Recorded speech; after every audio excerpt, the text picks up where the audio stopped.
Mob হিংসা আমাদের সমাজের এখন প্রতিচ্ছবি হয়ে দাঁড়িয়েছে। আমরা অন্যের জীবনের দাম দিতে শিখি না। মব হিংসার ভিডিও ভাইরাল হলেও আইন শৃঙ্খলা বাহিনী অনেক ক্ষেত্রে ব্যবস্থা নিতে দেরি করে।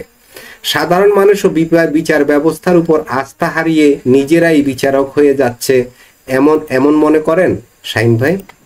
জি, আপনাকে এবং এখানে যারা উপস্থিত আছেন সকল প্রতি আমার আন্তরিক শুভেচ্ছা অভিনন্দন।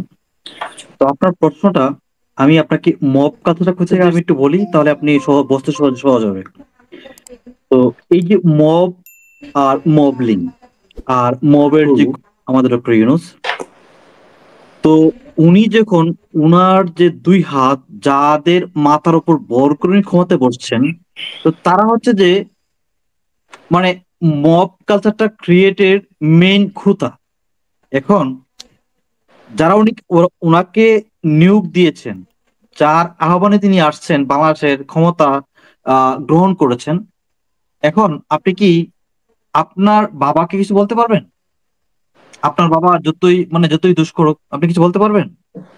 বলতে পারবেন না। আপনি আপনার বাবাকে কি আপনার পরামর্শ দিতে পারবেন, কিন্তু আপনার বাবা শুনতে পারে, নাও শুনতে পারে। কারণ ডক্টর ইউনূসের বাবা তো ওই যে মব কালচারের লোকেরা।